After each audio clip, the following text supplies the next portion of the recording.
Salam perjuangan semua.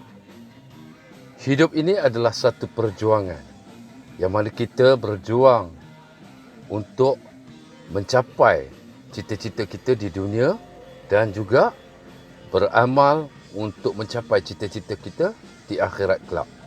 Pada hari ini, saya menjawab beberapa pertanyaan dan permintaan daripada sahabat rockers yang banyak meminta supaya saya mengulas mengenai bud Handy Black yang sekarang adalah bud EYE.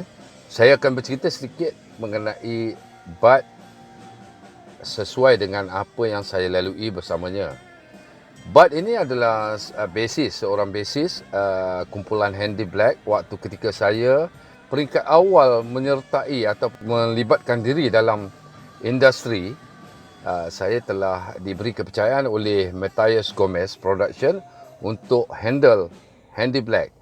Dan saya masih ingat ketika mereka bersiap sedia untuk album pertama mereka, iaitu berjudul Gempak, yang mana mereka dibarisi oleh Bud sebagai basis, Amy Ekspedisi sekarang sebagai drummer, Isa Handy Black dan juga Lee ni gitaris. Dia juga adalah gitaris kepada Shirok, session untuk Shirok bila ada mana-mana show di luar.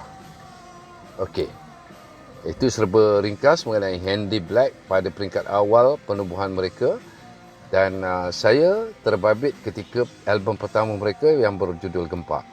Matthias Gomez telah mengarahkan saya untuk membawa Handy Black show dan sebagainya. Jadi saya telah belajar daripada situ. Saya telah ke Selama, Perak dan membuat permit di pejabat daerah di Selama, dan kemudian kita dapat permit dan sebagainya. Kemudian kita pun membuat persiapan promosi dan sebagainya. Saya telah bawa Handy Black. Kemudian saya juga masukkan Bumi Putera Rockers dan Tragedi waktu itu masa tu Ekspedisi masih lagi Tragedi. Saya selitkan juga mereka. Kita sambung balik kisah Bud ni, Bud EYE. Okey. Dulu dia Handy Black. Waktu ketika dia menganggotai Handy Black tu, bukan kecil jasanya kepada Ekspedisi.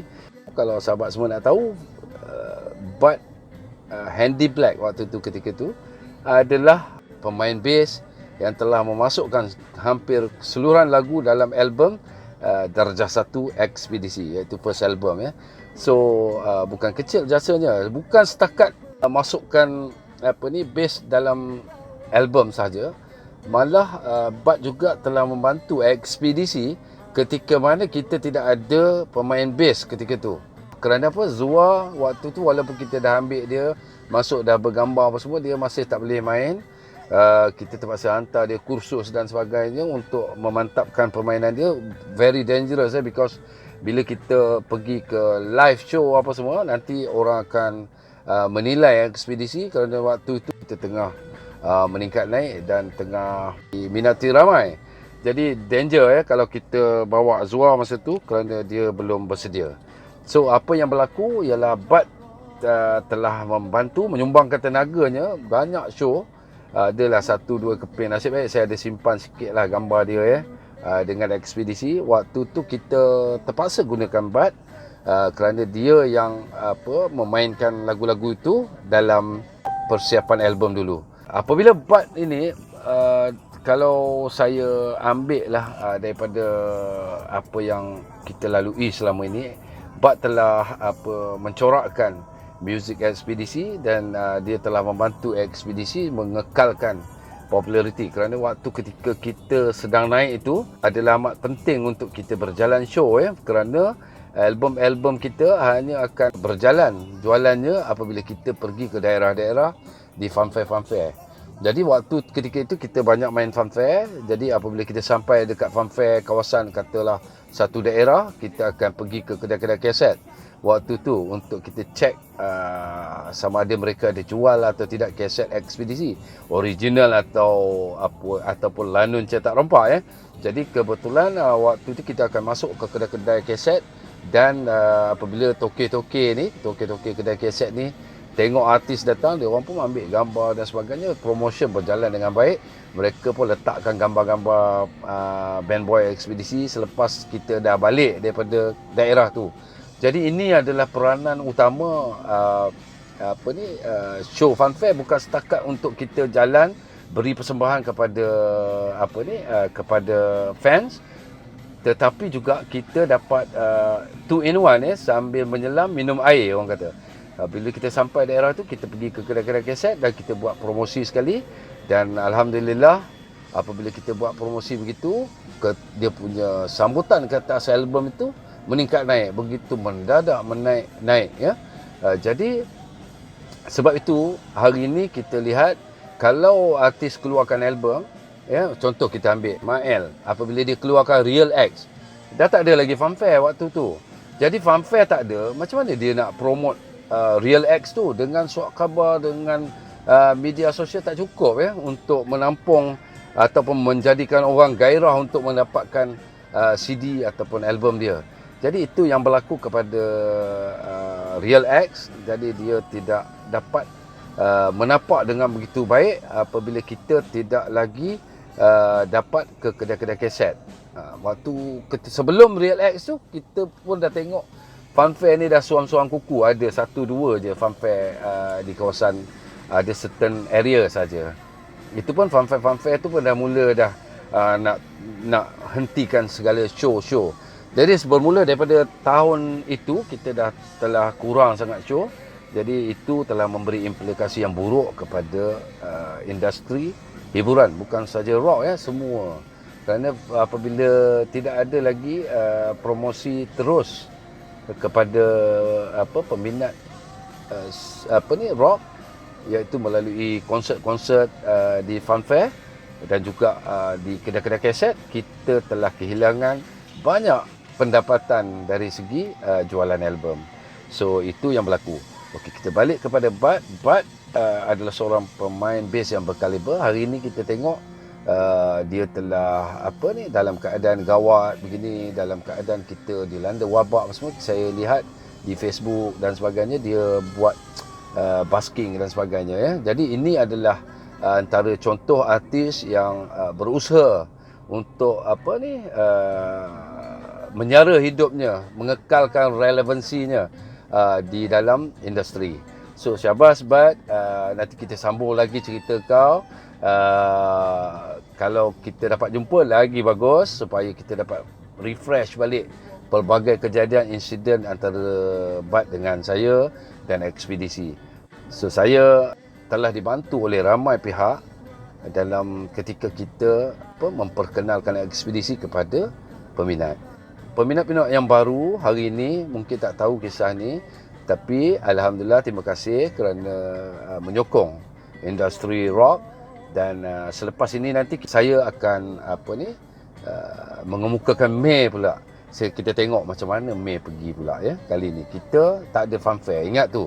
Dan kita tak ada album, kita hanya ada single. So bagaimana kita nak promote artis kita dengan single saja.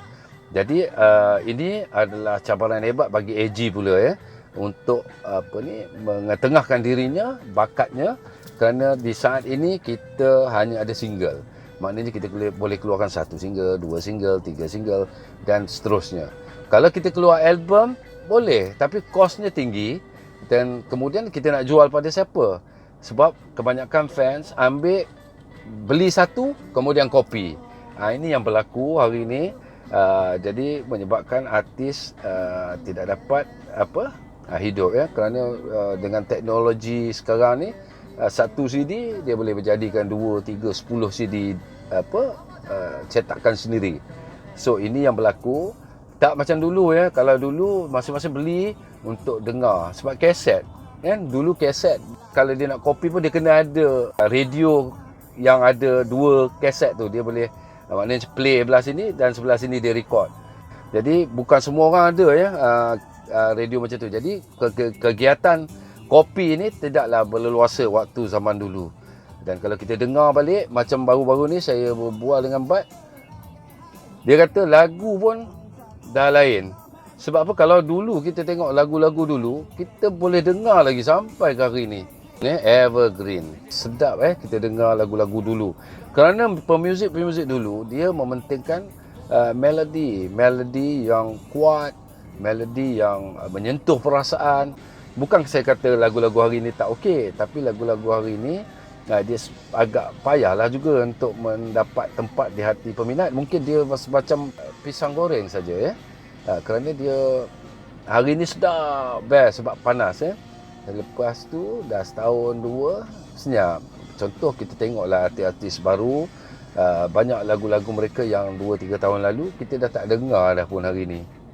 So itu antara buktinya. So nanti kita akan sambung lagi mengenai Bat pada masa-masa yang akan datang, dan insya-Allah kita akan bercerita lagi banyak lagi artis yang terbabit dengan ekspedisi dan juga kumpulan-kumpulan lain. So jika ada apa-apa yang kita nak saya ceritakan yang mana berkenaan dengan saya akan ceritakan. So just tulis dalam komen. So terima kasih support, sehingga kita berjumpa lagi. Solat jangan tinggal. Wabillahi taufik wal hidayah. Wassalamualaikum warahmatullahi wabarakatuh. Cuba melamar gadis, apa yang dapat?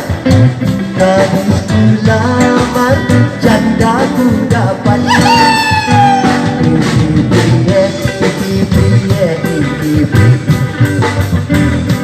Wong tua rapi perawan, rawane yang bernilai Israel. Amogori harumano zaman edan.